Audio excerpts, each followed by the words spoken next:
বলো ভাই কি লাগবে? দাদা আমার কটা বিমল গুটকা দিব তো, আজ 5 টাকা দাও। আরে 5 টাকা কেন? আরে 7 টাকা দাম করে বিমল, তুই 5 টাকা দিলে হবে কি? আর 2 টাকা বার খাও। আর দাদা আমার কাছে না 2 টাকা নেই, আমি জানি তো গুটকার দাম 5 টাকা, বিমলের দাম 2 টাকাই পাবো। আমি দাও না, একটু দিয়ে দাও আমাকে। লে হবে নি, 7 টাকা নিয়ে যাবো, গুটকা নিয়ে যাবো, লে পালা। 1 minute later. আমি কেন মরি না? দাদা দাদা ভগবান নামে একটু ভিক্ষা দাও, খাইনি সকাল না কিছু, দাও 2 টাকা। এই যে 2 টাকা দিলি। দাদা ধন্যবাদ। लेकिन ये साला कर क्या रहा है यहाँ पे?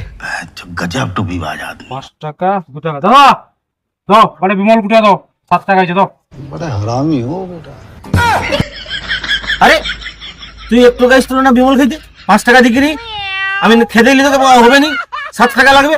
তুই কি নেশা ধরছু রে? ওখানে ভিকারি সাজি চালিস 2 টাকা লিখিরি, মায়ের ভোগে চালিয়ে যাবো, বিমল খাওয়া ছাড়। ও দাদা আস্তে ব্রেক মারো, তোমার সে লেকচার শুনতে আইসিনি, 7 টাকা দিচ্ছি গুটকা খাওয়া বলি, দাও তাড়াতাড়ি বিমল দাও আমাকে। লেকচার মাঠে আবার লেকচার শুনতে না আরো 5 টাকা লাগবে, দাও তাড়াতাড়ি গুটকা দাও তো। ভেজা খারাপ করে দিচ্ছি। আলে আলে মর।